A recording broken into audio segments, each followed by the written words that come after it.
Sir Salimullah medical college Mitford হাসপাতালের চতুর্থ শ্রেণির সরকারি স্টাফ মোহাম্মদ এনায়েত সাহেবের ডেড বডি নিয়া তার গ্রামের বাড়ি রংপুর পীরগঞ্জে আইসা পুছাইলাম।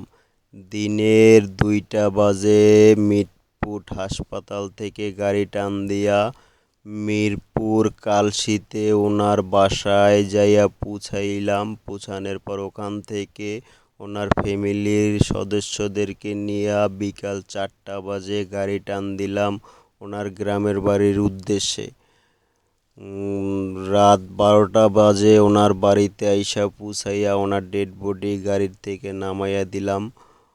আলহামদুলিল্লাহ ডেড বডি ঠিক মতনই আছে, কোনো সমস্যা হয় নাই।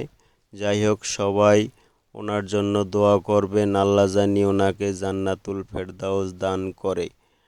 আর সবার কাছে আমার একটাই রিকোয়েস্ট, সবাই আমাকে একটু সাপোর্ট করবেন। আমি নতুন সদস্য হিসাবে আপনাদের সাপোর্ট চাই।